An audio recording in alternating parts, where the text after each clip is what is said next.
আমরা অষ্টম শ্রেণীর আরেকটি অঙ্কের সমাধান করব। এখানে একটা অঙ্ক দেওয়া আছে -1/5 হলে a³ - 1/a³ এর মান কত? সমাধান। তাহলে প্রথমে লাগবে, দেওয়া আছে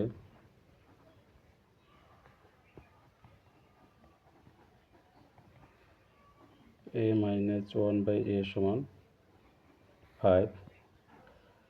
প্রদত্ত রাশি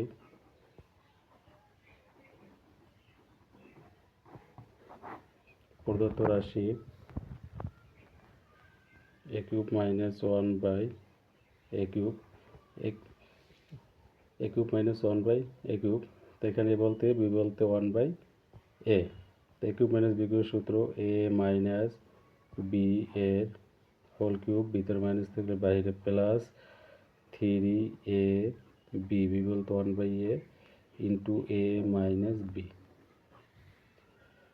এখন আমরা এখানে মান বসাবো। a - 1/a সমান 5, 5 এর কিউব প্লাস a কাটা যায় 3 অক্ষে 3, a - 1/a সমান 5।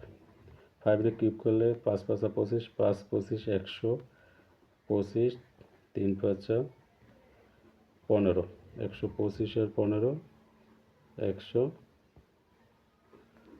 140, এটাই অ্যান্সার।